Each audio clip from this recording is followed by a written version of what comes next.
రాహుల్ గాంధీ మెప్పు కోసం సీఎం రేవంత్ రెడ్డి స్థాయిని మించి మాట్లాడుతున్నారంటూ కేంద్ర హోంమంత్రి కిషన్ రెడ్డి ఆరోపించారు.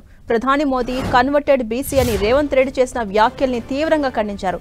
ఈ దేశంలో ఎన్నో కులాలను బీసీలకు మార్చారని, ఇప్పుడు వాళ్ళంతా కన్వర్టెడ్ బీసీనా అంటూ ప్రశ్నించారు.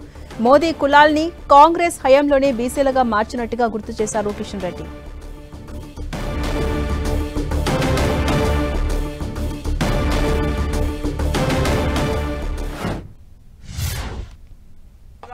రాహుల్ గాంధీ గారిని మెప్పు పొందడం కోసం అనేక రకాలుగా మాట్లాడుతున్నారు. స్థాయికి మించి మాట్లాడుతూ ఉన్నాడు, అర్హతకు మించి మాట్లాడుతూ ఉన్నాడు, అసందర్భంగా మాట్లాడుతూ ఉన్నాడు. ఆయన ఏమంటాడు? ప్రధానమంత్రి కన్వర్టెడ్ బీసీ. అయ్యే ఈ రాష్ట్రంలో కూడా విశ్వబ్రాహ్మణులు కావచ్చు, అనేక కులాల వాళ్ళు అనేక సందర్భాలలో బీసీ కమిషన్ సంబంధించి నిర్ణయాలు వచ్చిన తర్వాత బీసీలో కలిపారు.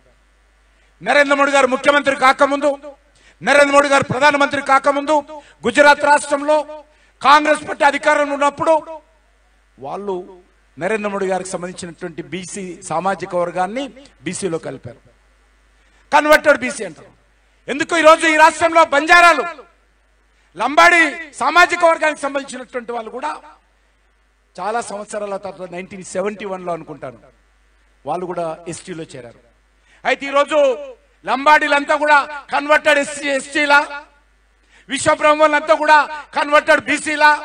ఈరోజు అనేక కులాల వాళ్ళు ఈ దేశంలో ఈ రాష్ట్రంలో చాలా మంది బీసీలుగా మారారు. వాళ్ళందరూ కూడా కన్వర్టెడ్ బీసీల కింద రాహుల్ గాంధీ లేకపోతే రేవంత్ రెడ్డి అనుకుంటాడా చెప్పాల్సినటువంటి అవసరం ఉంది.